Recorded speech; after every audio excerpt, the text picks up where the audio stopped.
Hi friends, welcome back to sports dictator channel. IPL 2024 అయితే మార్చి 22 నుంచి జరగబోతుంది. First match Chennai super Kings and Gujarat Titans.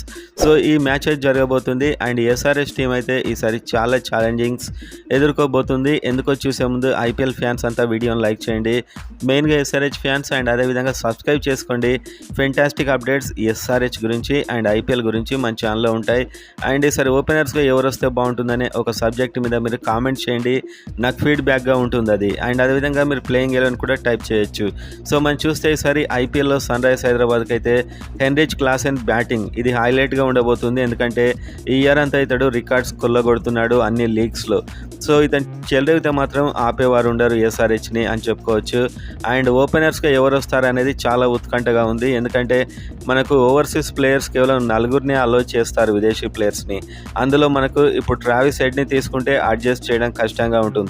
So ఇదొక tension అవుతుంది ఎస్ఆర్హెచ్కి. And అదేవిధంగా ఫారిన్ ప్లేయర్స్ 4 ఎవరు ఉంటారు అనేది కూడా చాలా టెన్షన్గా అభిమానులు అయితే ఎదురు చూస్తున్నారు, ఫ్యాన్స్ అందరూ. ఎందుకంటే మీకు Wanindu Hasaranga, Pat Cummins, Travis Head and Heinrich Klaasen, Aiden Markram and Marco Jansen, చాలామంది మ్యాచ్ విన్నర్స్ అంతా ఫారిన్ ప్లేయర్సే ఉన్నారు.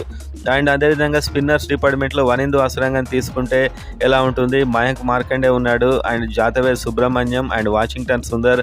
సో వీళ్ళందరినీ ఎలా అడ్జస్ట్ చేస్తారు అనేది చూడాల్సిన ఇంకొక పాయింట్ అయితే ఉంది. అండ్ అదేవిధంగా Indian players Rahul Tripathi, Washington Sundar ఎంతో డబ్బు పెట్టుకున్న ప్లేయర్స్ పర్ఫార్మెన్స్ చేయడం లేదు. సో వాళ్ళలో ఎవరికి ప్లేస్ వస్తుంది, ఎవరు పర్ఫార్మెన్స్ చేస్తారు అనేది మాత్రం చాలా ఇంట్రెస్టింగ్గా ఉంది చూడడానికి. నితీష్ కుమార్ రెడ్డి ఈసారి చెల్లెగా ఆడుతున్నాడు లోకల్ టోర్నమెంట్స్లో. సో అతనికి ప్లేస్ ఇస్తే బాగుంటుందని నేను అనుకుంటున్నాను. కెప్టెన్ అయితే ఎడెన్ మార్కరమే ఉండేలా ఉన్నాడు, కానీ అతను బ్యాటింగ్ చేయకుంటే అతడి ప్లేస్కు కూడా డౌట్ ఉండే అవకాశం ఉంది. ప్యాట్ కమిన్స్ అవైలబుల్ ఉన్నాడు, ఒక మంచి కెప్టెన్ అండ్ ఆల్రౌండర్. సో ఇవన్నీ మాత్రం ఈసారి ఎస్ఆర్హెచ్ ఫేస్ చేయబోయేటువంటి విషయాలు. అండ్ ఇంకో వీడియోలో ఎవరెవరు ఎలా ఉండబోతున్నారు అనేది అయితే టీంలో ఉంటారు అనేది ఒక వీడియో అయితే చేస్తాను.